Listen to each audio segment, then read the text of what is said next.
Le metiste plantas a tu beta pensando que le hacías un paro y hay una posibilidad real de que lo estés envenenando. Sí, así de fuerte, porque no todas las plantas que te vende la tienda sirven para un acuario de beta y algunas, aunque se vean preciosas, le quitan espacio, le pudren el agua. Hoy vamos a hacer algo que casi nadie hace bien, rankear 10 plantas para tu beta de la peor a la mejor y hasta el final te guardo la número 1, la única que yo, si empezara hoy, metería con los ojos cerrados. Pero si quieres que tu beta viva bien y no que nada más sobreviva, suscríbete ahorita. En este canal te enseño lo que a mí me hubiera gustado que alguien me dijera cuando empecé, sin complicarte. Ahora, antes de arrancar la cuenta, déjame quitarte un peligro de encima.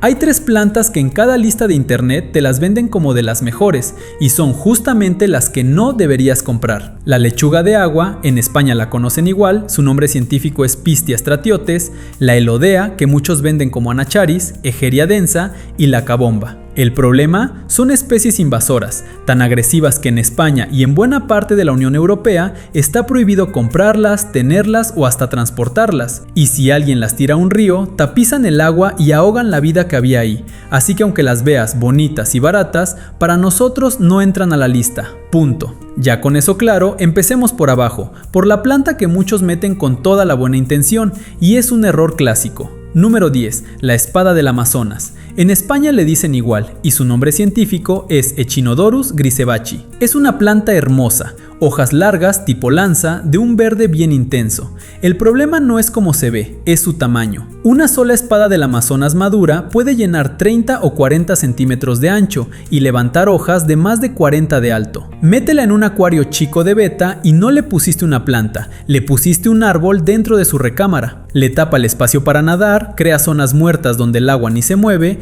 y por si fuera poco, sus raíces son tan fuertes que te empujan el sustrato y te desarman todo el acuario. Ojo, no es una planta mala, en un acuario grande es una reina, es que para un beta está completamente fuera de lugar. Y si te encanta ese look de hojas grandes pero en versión chiquita, aguántate tantito, porque más adelante hay una que te da ese mismo refugio sin ahogar el tanque. Y hablando de plantas que prometen muchísimo pero te piden demasiado a cambio, número 9, la bucefalandra. Esta viene de los ríos de Borneo y es de esas plantas que en fotos se ven de otro planeta. Hojas gruesas, con textura y bajo cierta luz sueltan unos reflejos metálicos azules y morados que enamoran. Y el tamaño sí es perfecto para un beta, eso hay que dárselo. Entonces, ¿por qué está tan abajo? Por 2 cosas. La primera es de las plantas más caras del hobby. Para un primer acuario es un dineral. Y la segunda, que es la importante, para que muestre esos colores que te enamoraron en la foto, necesita inyección de CO2, buena luz y fertilización constante. En un acuario básico no se muere, pero se queda apagada, verdosa, sin chiste. O sea, pagaste de más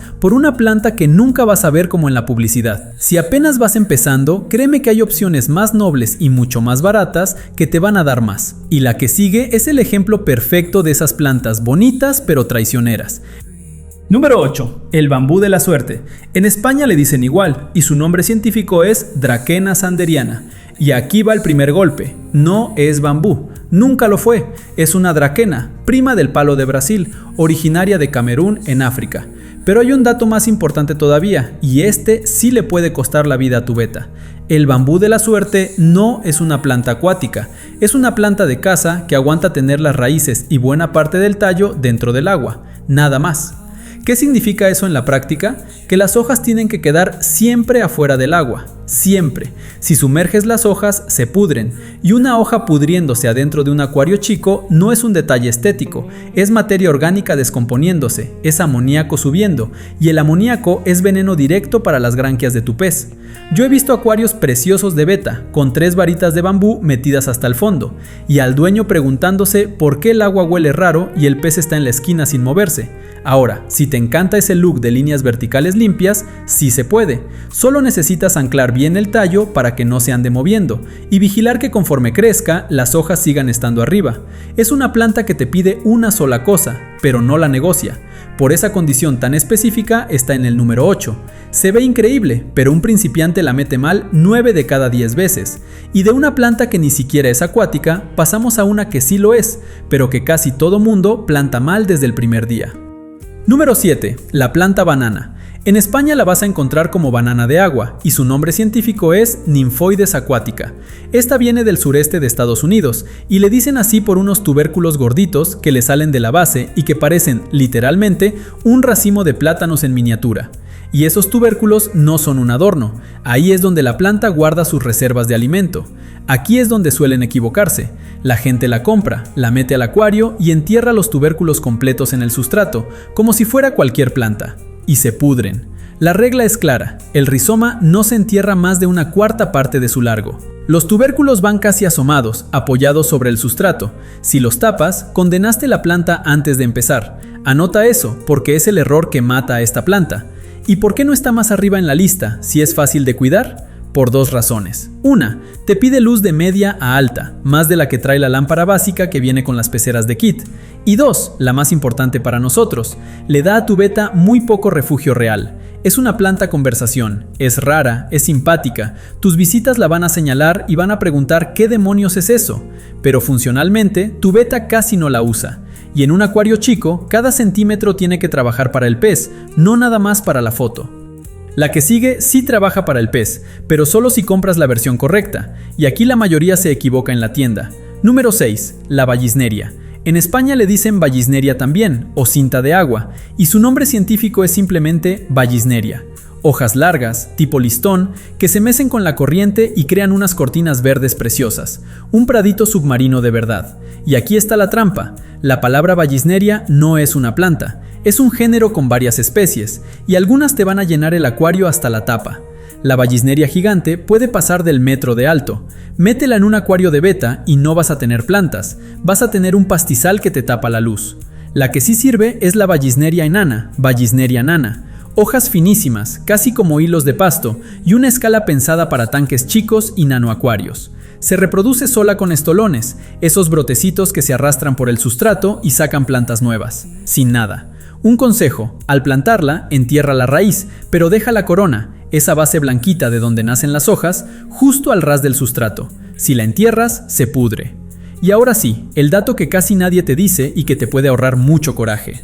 Si un día tu Vallisneria se derrite de la nada, se vuelve traslúcida, gelatinosa y se te va en días, tiene nombre. Se le llama derretimiento de la Vallisneria. Número 5. El helecho de agua. Y ojo aquí, porque si eres de España y vas a la tienda pidiendo helecho de agua, te van a ver raro. Allá se vende como helecho de Sumatra. Su nombre científico es Ceratopteris thalictroides. Y esta planta es la navaja suiza del acuario. ¿Por qué? Porque hace tres cosas distintas según donde la pongas. La plantas en el sustrato y te levanta unas frondas verde claro, finísimas, tipo encaje, que forman un bosque submarino. Tu beta se mete a nadar entre ellas como si fuera un gimnasio. La dejas flotando y se convierte en otra cosa. Sus raíces cuelgan hacia abajo formando cortinas y las hojas dan sombra arriba. Y eso para un beta es exactamente lo que pide su naturaleza. Acuérdate, el beta respira aire de la superficie, necesita subir, pero también necesita sentirse tapado, seguro, no expuesto. Una planta flotante que le da sombra sin cerrarle el techo le baja el estrés muchísimo, se le nota hasta en el color. Pero el superpoder real de esta planta es otro, y es el que casi nadie te dice. Crece rapidísimo, y para crecer así de rápido necesita combustible.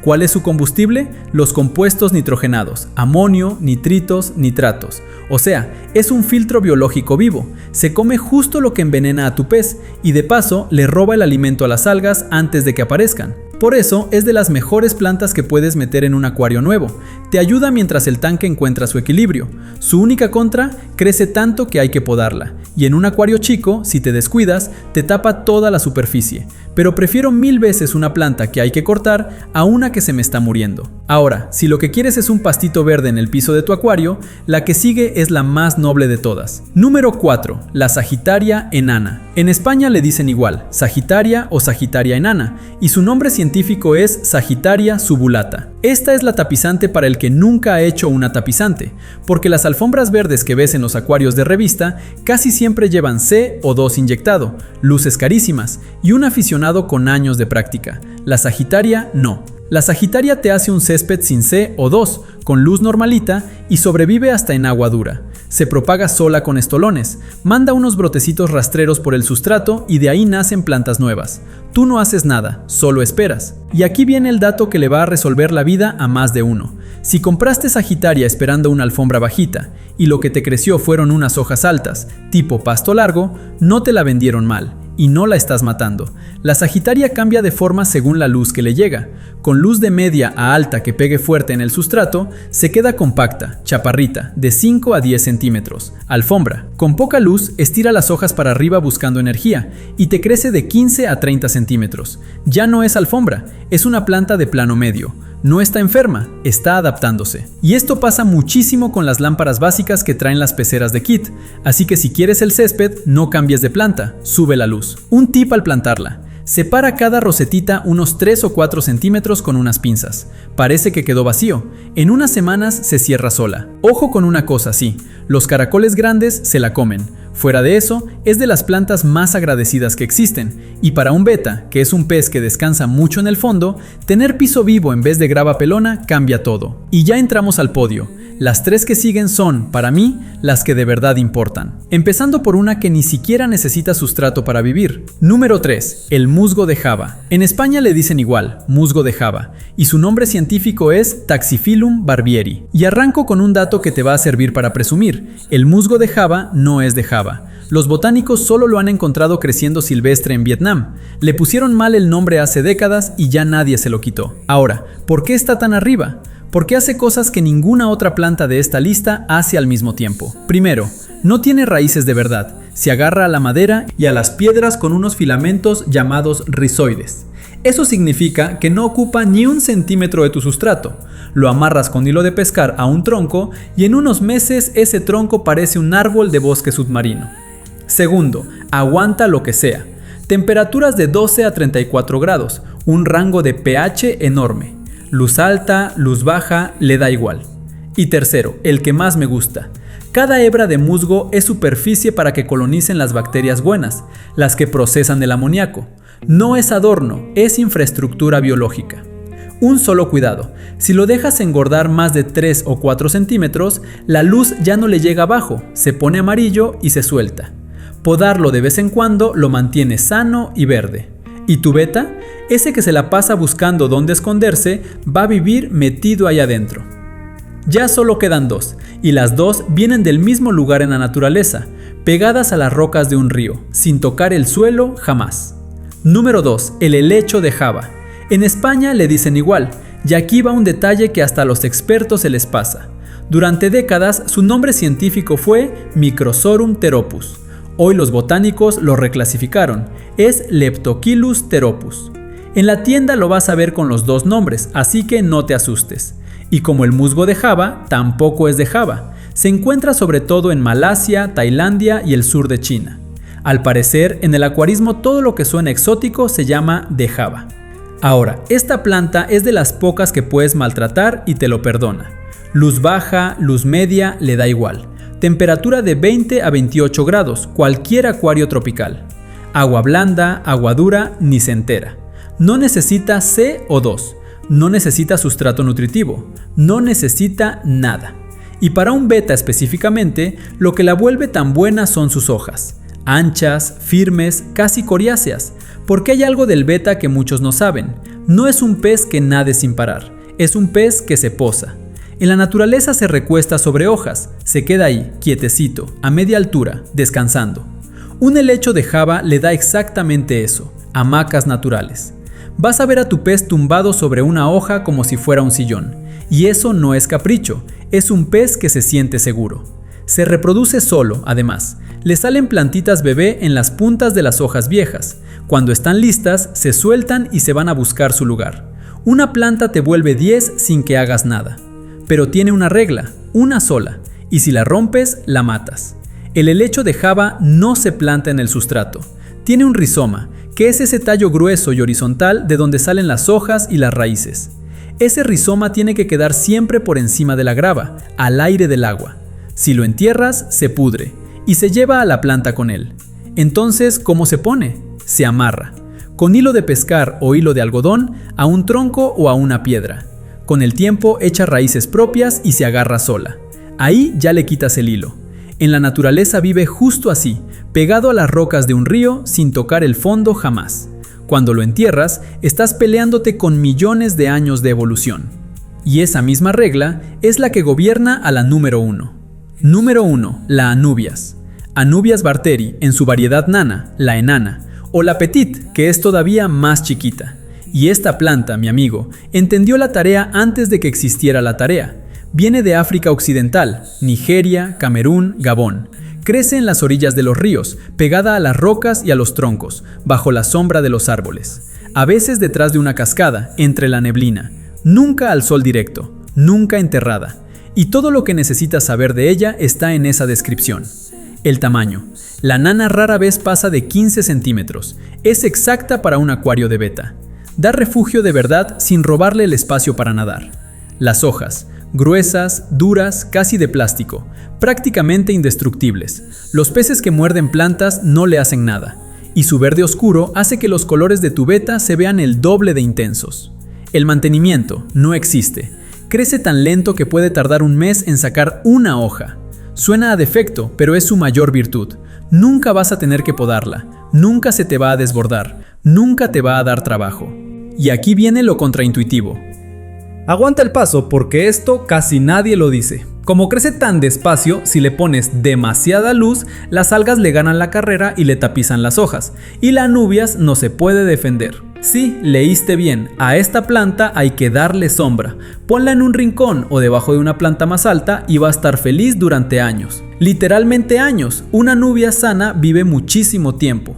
Y su regla es la misma que la del helecho de Java. El rizoma jamás se entierra. Amárrala a una roca, a un tronco o si la pones en la grava, deja el rizoma asomado. Si te aprendes eso, esta planta es casi imposible de matar. Por eso, para mí, es la número 1. La Anubias no le exige nada a tu acuario y le devuelve todo a tu pez. Ahora déjame cerrar con algo honesto. Puedes meterle a tu beta la Anubias más bonita, el musgo más frondoso y el helecho más sano del mundo y aún así perderlo. Porque ninguna planta salva a un pez que vive en agua sin ciclar. Las plantas ayudan, consumen amoníaco, dan refugio, bajan el estrés, pero no reemplazan lo único que de verdad decide si tu pez vive o se muere, los parámetros del agua. Y ahí es donde casi todos los principiantes pierden peces sin entender por qué.